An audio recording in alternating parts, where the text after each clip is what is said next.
महिला आरक्षण का टेस्टिंग सेंटर बना बंगाल, ममता बनर्जी ने लगाई दहाड़, अखिलेश भी मुस्कुराए, निकाला बीजेपी का तोड़, परिसीमन को बनाया चुनावी हथियार। पीएम मोदी से लेकर शाह योगी पर किया ममता बनर्जी ने प्रहार, बंगाल से दिल्ली तक आया सियासी भूचाल, किस बयान ने किया बीजेपी को परेशान, वीडियो में जानिए। इधर मोदी, शाह से लेकर योगी ने महिला आरक्षण बिल को चुनावी हथियार बनाया हुआ था, बंगाल में जाकर नैरेटिव सेट किया हुआ था कि उधर खुद ममता बनर्जी ने जो काम किया है उसने बीजेपी नेताओं के माथे पर चिंता की लकीरें खींच दी है। सिर्फ यही नहीं, बीजेपी के दिग्गज नेताओं के बयानों का ऐसा तोड़ निकाला कि अखिलेश यादव भी मुस्कुरा रहे हैं, क्योंकि जो बीजेपी ये सोच रही थी कि उसकी चाल बंगाल में कामयाब हो जाएगी, उस पर ममता बनर्जी पानी फेरते दिखाई दे रही है, जिसने बंगाल से दिल्ली तक हलचल बढ़ा दी है।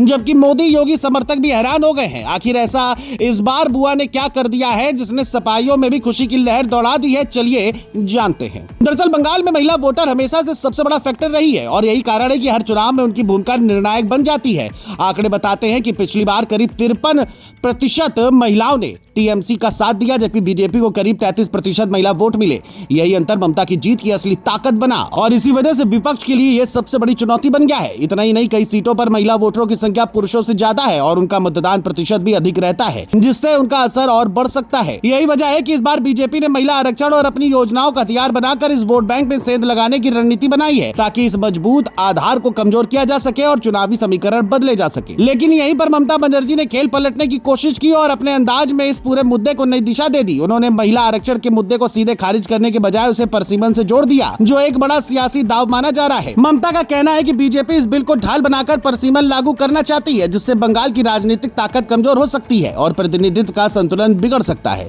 ये दाव इसलिए खास है क्योंकि इससे मुद्दा अचानक बदल गया और अब चर्चा सिर्फ आरक्षण की नहीं बल्कि लोकतंत्र और प्रतिनिधित्व की होने लगी है। यही वो टर्निंग पॉइंट है जिसने बीजेपी के नैरेटिव को चुनौती दी और चुनावी बहस को एक नए मोड़ पर लाकर खड़ा कर दिया है। बीजेपी की तरफ से नरेंद्र मोदी और अन्य नेताओं ने महिला आरक्षण को लेकर टीएमसी पर सीधे आरोप लगाए और इसे महिलाओं के अधिकारों से जोड़कर जनता के बीच बड़ा मुद्दा बनाने की कोशिश की। उन्होंने कहा कि इस बिल को रोककर महिलाओं के अधिकारों से खिलवाड़ किया गया और विकास के रास्ते में बाधा डाली गई। इसके जवाब में ममता ने अपने आंकड़े सामने रखे और बताया कि उनकी पार्टी पहले ही बड़ी संख्या में महिलाओं को प्रतिनिधित्व दे चुकी है और जमीनी स्तर पर उन्हें सशक्त बनाने का काम किया है। इस पूरे घटनाक्रम का असर सिर्फ बंगाल तक सीमित नहीं है, बल्कि इसकी गूंज दिल्ली तक सुनाई दे रही है और राष्ट्रीय स्तर पर भी इस पर चर्चा तेज हो गई है। विपक्षी दल इस पूरे मामले को ध्यान से देख रहे हैं और अपनी रणनीतियों में बदलाव करने की कोशिश कर रहे हैं। खासकर समाजवादी पार्टी जैसे दलों को लगता है कि अगर ये रणनीति सफल होती है तो ये मॉडल दूसरे राज्यों में भी अपनाया जा सकता है और इससे बीजेपी के खिलाफ नया मोर्चा तैयार किया जा सकता है। अब सवाल यही है कि आखिर महिला वोटर किसके साथ जाएगी और किस पर भरोसा करेगी? क्या वे ममता के पुराने भरोसे को कामयाब रखेगी या फिर बीजेपी के नए दावों और योजनाओं पर विश्वास करेगी? फिलहाल इतना साफ है कि बंगाल का चुनाव पूरी तरह नारी शक्ति के इर्द गिर्द घूम रहा है और हर दल अपनी पूरी ताकत झोंक रहा है। आने वाले दिनों में यह तय होगा कि किसकी रणनीति जमीन पर असर दिखाती है और कौन इस सियासी जंग में बाजी मारता है, क्योंकि